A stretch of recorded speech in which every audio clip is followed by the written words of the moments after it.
It's hard to miss Jason Ramsey's pride flag outside his DC home in the Petworth neighborhood. Last year I had a 3x5, so it's a little bit smaller flag, and it was up, and it was like kind of a cheaper flag. As I mentioned, I am a very strong advocate for LGBTQ rights. I thought it was important to make sure that the statement was a little louder and a little bit prouder than maybe before. But not everyone has been keen on Jason's gesture of support for the LGBTQ plus community. He says his flag has been vandalized twice in just 2 weeks.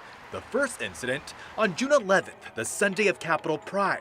It was all caught on surveillance camera. First you see the vandal take the flag. Moments later, the flag is seen burning on the sidewalk. Jason's neighbor who witnessed the incident is seen running down to put out the fire. He says the following week, the flag was taken again, but this time, the cameras were not triggered.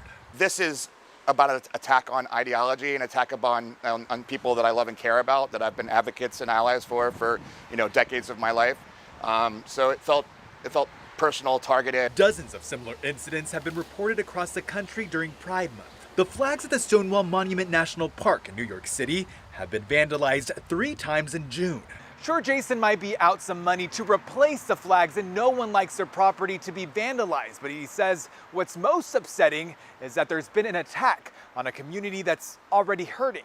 Trans rights are under attack, where trans kids are being told that they can't have gender affirming care, where we're having all these legislations across the country slowly winnow away at the rights that have been really hard gathered over the course of the last 50, 60 years. As for the person or people behind the vandalism, he says, I don't hate you. I'd like to understand where you're coming from.